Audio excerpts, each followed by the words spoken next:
Hi guys, I'm Daniel and this is Dan's Tech World.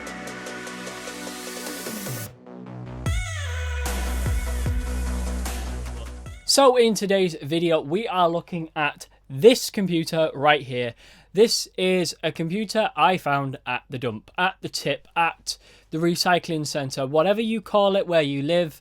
I found this being thrown out. I actually found it in the TV section of my local recycling centre. Now it was a bit of a weird one to find a computer in the TV section because it's only meant for TVs. There is actually a section for old computers and in cases and stuff because of the materials that are in them. But I found this just sitting on the floor in the corner. And I picked it up. I thought it was just a case to start with. And I thought, great, a free computer case for one of the builds that I do.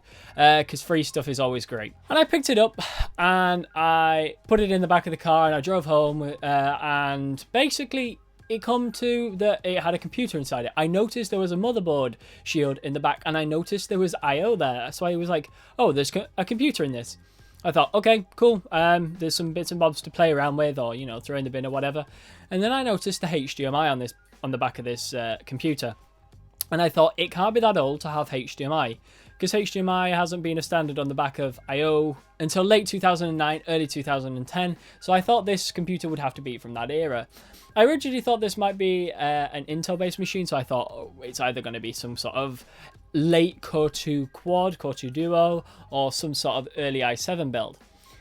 It turns out that this is an AMD build. I'm not much of an AMD person, so excuse the very, very, very ignorant section of this video, but I believe in here it is an A8 5600K, which is a dual-core processor, clocked at... I don't know. Again, ignorance. But it's a great machine. When I got it, I picked it up and I put it on my table in my house. And I opened it and it was pretty much as clean as I've ever seen a computer. The dust filters are a bit dusty, but the actual inside of the computer was as clean and as new as I could expect from a computer of this caliber. Now, I wondered what had gone wrong with it. Now, I knew pretty much what had happened straight away, and this is a warning to all people that are building gaming computers. So this is obviously one of these machines that's built and then sold on eBay as a gaming computer. Obviously the processor in here is actually an APU. It's an A8, so that's an APU from AMD, and so it relies on integrated graphics. Now that's all great, but for gaming you really can't rely on like this, which is I believe Q1 of 2011, this processor. And yeah, obviously there is something that had gone wrong. There was no RAM, there was no hard drive, but the motherboard, the processor, the heatsink, the I/O shield, the power supply, the case were all there and all extremely nice condition. This case, by the way, has no scratches on it. It can't have been used for more than 2 months, so that's where we get to used for.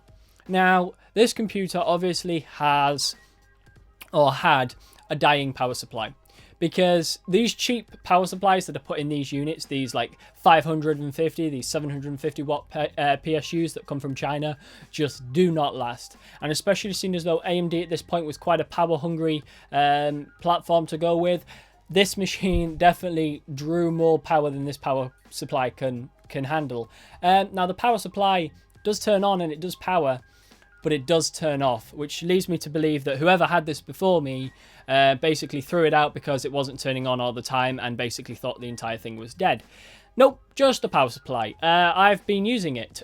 So, spoilers, it works. I put some RAM in it, some spare RAM, and yeah, it works totally fine. So, hopefully I should get this machine into something usable. It's only a dual core, but it is hyper-threaded, so it's 2 cores with 4 threads. It's great for day-to-day tasks. It's got HDMI in the back, so you can plug it right in the back of your telly. Or it's got VGA and DVI, so you've got all the choice there. You don't even need to put a graphics card on it. Great machine for day-to-day use. So, yep.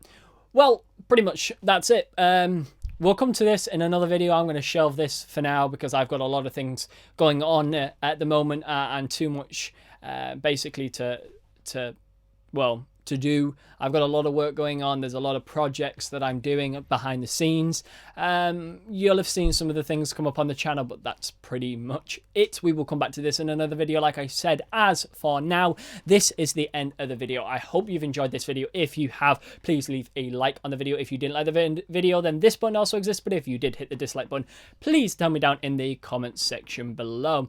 Also, while you're in the bottom half of this video, please head to the description where you will find links to my social media as well as the kit used. Also, any links to eBay to find gaming computers or even computer cases, a little bits and bobs.